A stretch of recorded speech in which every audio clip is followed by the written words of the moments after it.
Bismillahirrahmanirrahim. Assalamualaikum warahmatullahi wabarakatuh. Alhamdulillahi rabbil alamin. Wabihi nasta'inu ala umurid dunya waddin. Assalatu wassalamu ala ashrafil anbiya wal mursalin.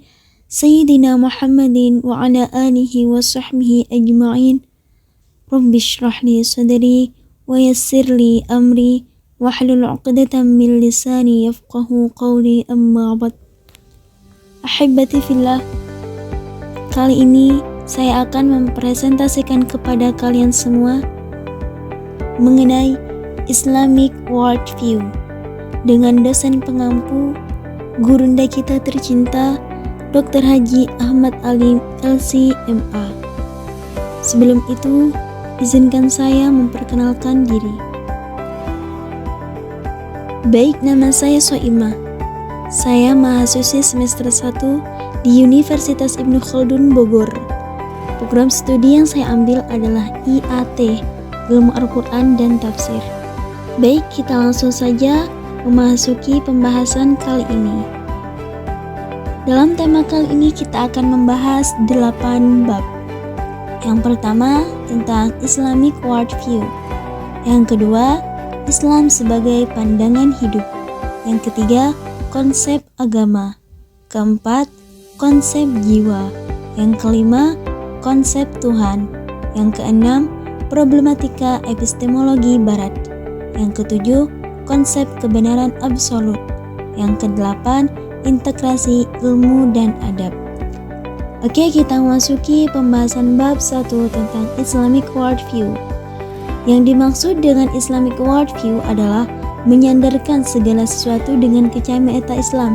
Sebagai seseorang yang beragama Islam, kita harus mengetahui hukum-hukum Islam, tentang nilai-nilai Islam dan harus mau diatur dengan cara Islam. Melihat dunia dengan kacamata Islam dan menjadikan Islam sebagai petunjuk atau kompas kehidupan. Islam itu adalah sebagai manhajul hayah atau kurikulum kehidupan, yang mana di dalamnya terdapat hukum syariat yang tujuannya untuk mendatangkan kemaslahatan dan menolak kemudaratan. Syariat itu diibaratkan mata air kehidupan yang menyelamatkan jiwa dan raga manusia. Ketika kita patuh pada syariat, maka hidup kita akan mulia. Syariat itu sebagai tali penyambung antara hamba dan Tuhannya, antara manusia dengan manusia dan alam, supaya tercapai kebahagiaan dunia dan akhirat. Maslahat dalam syariat Islam. Kemaslahatan yang ada di dalam syariat Islam. Yang pertama, maslahat agama, maslahat jiwa, maslahat akal, menjaga keturunan, dan menjaga harta. Oke, sekarang kita masuk bab 2. Islam sebagai pandangan hidup. Islam itu adalah agama yang selalu relevan dengan zaman, selalu bisa menjawab tantangan zaman. Perbedaan di dalam persepsinya dibangun di atas akidah, syariah, dan akhlak. Dengan ini lahirlah muslim yang berilmu, beradab, dan berakidah. Oke, sekarang lahirnya worldview. Lahirnya worldview itu dikarenakan pertama pendidikan penyelidikan, yang kedua agama, yang ketiga tradisi, yang keempat kebudayaan. Konsep Islamic Worldview. Yang pertama, ma'rifatullah, mengenal hakikat Allah. Yang kedua, ma'rifatun nafs, mengenal hakikat jiwa. Yang ketiga, ma'rifatun nas, mengenal manusia. Yang keempat, ma'rifatud din, mengenal agama. Yang kelima, ma'rifatul hurriyah, mengenal kebebasan. Yang keenam, ma'rifatus sa'adah, mengenal atau mengetahui kebahagiaan. Yang ketujuh, ma'rifatul alam, mengenal alam. Oke, sekarang kita masuk ke bab 3, konsep agama. Agama adalah jalan menuju Tuhan. Di dunia ini banyak sekali agama, namun yang diakui di sisi Allah hanyalah agama Islam. Islam adalah satu-satunya agama wahyu, dan jalan untuk menuju Tuhan harus dipandu dengan wahyu. Islam itu adalah agama yang syumuliah, yang di dalamnya mencakup semua aspek kehidupan, Dan jika ada pemahaman sekuler atau Islam dibelar, itu haram hukumnya, karena agama dan kehidupan adalah suatu kesatuan yang tidak dapat dipisahkan. Sedangkan pemahaman sekuler itu adalah membedakan agama dengan kehidupan, dan itu tidak ada di dalam Islam. Oke, bab 4, konsep jiwa.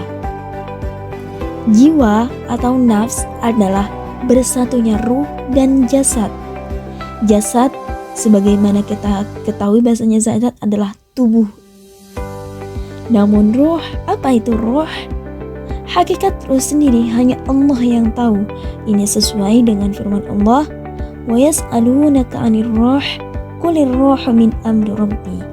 Mereka bertanya kepadamu tentang ruh, katakanlah bahwasanya ruh itu adalah perkara dari Tuhan. Jadi ruh, hakikat ruh hanya Allah yang tahu. Adapun jiwa adalah bersatunya ruh dan jasad. Oke, 3 komponen jiwa. Yang pertama akal, yang kedua syahwat, yang ketiga ghadab atau emosi. Oke, yang pertama akal. Akal itu memiliki 2 potensi, yaitu potensi yang positif dan potensi negatif. Potensi positif dari akal adalah ilmu, daya tangkap ilmunya, sedangkan potensi negatif akal adalah kebodohan. Dan tugas kita adalah mengasah akal dengan ilmu agar cerdas akal kita. Oke. Yang kedua syahwat. Syahwat adalah segala sesuatu yang dicondongi pada diri manusia. Syahwat juga memiliki 2 potensi. Syahwat yang dididik dengan baik potensinya adalah kesucian atau kehormatan diri, yakni yang disebut iffah. Sedangkan jika syahwat dibebaskan tanpa batas akan melahirkan yang namanya hawa nafsu. Nah, tugas kita adalah menumbuhkan iffah dalam diri kita, yaitu dengan apa? Dengan melawan hawa nafsu yang ada di dalam diri kita dan menjaga iffah di dalam diri kita. Yang ketiga, ghadab atau emosi. Ini juga memiliki 2 potensi, potensi baik dan negatif. Potensi baiknya adalah keberanian dan potensi buruknya adalah pengecut. Jadi kamu yang mana nih? Oke, sekarang bab 5, konsep Tuhan. Konsep Tuhan di dalam agama Islam adalah sebuah keyakinan bahwa Allah itu Esa, yakni menggunakan konsep tauhid. Hal ini selaras dengan Quran surat Al-Ikhlas. Bismillahirrahmanirrahim. Qul huwallahu ahad. Katakanlah bahwasannya Allah itu Esa. Belajar memahami konsep Tuhan berarti kita belajar tentang ma'rifatullah, bahwa segala sesuatu di dunia ini diatur oleh Allah Subhanahu wa taala. Hal ini bisa dibuktikan dengan adanya alam, bahwa alam ini diciptakan dan yang menciptakan adalah Allah. Konsep Tuhan tidak terpisah dari semua aspek kehidupan. Bab 6, problematika epistemologi Barat. Problematika atau paradigma Barat, kita harus melakukan studi kritis. Mengapa? Karena pemikiran Barat banyak sekali mudaratnya untuk umat Islam. Islam diancam oleh pola pemurtadan melalui pemikiran-pemikiran Barat. Perlu digarisbawahi bahwasannya mempelajari pemikiran Barat bukan untuk mencontoh atau meniru, akan tetapi tujuan mempelajarinya adalah untuk mengkritisi supaya bisa selektif. Beberapa karakter peradaban Barat yang perlu kita hati-hati terhadapnya. Yang pertama, peradaban Barat itu sifatnya empiris, yaitu peradaban tanpa wahyu. Paradigma yang dibangun oleh Barat adalah sekuler. 2. Kelangkaan rasa, keagamaan, dan kerohanian. Jauh dari nilai agama dan jauh dari nilai wahyu. Dan yang ketiga, peradaban Barat sangat menjunjung tinggi materialistik. Orientasi bahagianya diukur dengan materi. Bab 7, konsep kebenaran absolut. Orang yang mencari sumber pengetahuan pada hakikatnya ingin mencapai sebuah kebenaran, yang dengan itu ia akan mendapatkan sebuah kepastian. Dan segala sesuatu yang datang dari Allah itu merupakan kebenaran yang absolut, kebenaran yang mutlak, kebenaran yang tidak ada keraguan di dalamnya. Dan untuk memahami sebuah kebenaran, antara wahyu dan akal itu tidak kontradiktif, justru saling menguatkan. Jadi akal itu bisa menerima kebenaran yang ada di dalam wahyu. Dan akal ini bisa mencapai kebenaran yang absolut apabila dilandasi dengan wahyu. Oke, ahibati fillah, kali ini kita memasuki pembahasan terakhir, yaitu integrasi ilmu dan adab. Di dalam pendidikan Islam, ilmu dan adab harus terpadu, tidak boleh terpisahkan dan harus menyatu. Ilmu dan adab ini adalah inti dari ilmu yang nafi, yaitu ilmu yang bermanfaat. Jadi mereka yang ilmunya bermanfaat adalah mereka yang berhasil menyatukan antara ilmu dan adab. Nah, ilmu yang bermanfaat akan mendatangkan kebaikan dunia dan akhirat. Orang yang berilmu namun tidak memiliki adab, ia akan membuat banyak sekali kerusakan. Jika adab hilang dari ilmu, dampak negatifnya adalah besar sekali. Oke, sekarang 3 langkah untuk mendapatkan ilmu yang bermanfaat. Yang pertama, hendaklah ia memiliki adab internal atau adab terhadap dirinya sendiri, yaitu seperti menata niat, menjaga kesucian hati, dan lain sebagainya. 2. Adab terhadap guru. Kita harus selalu menghormati guru.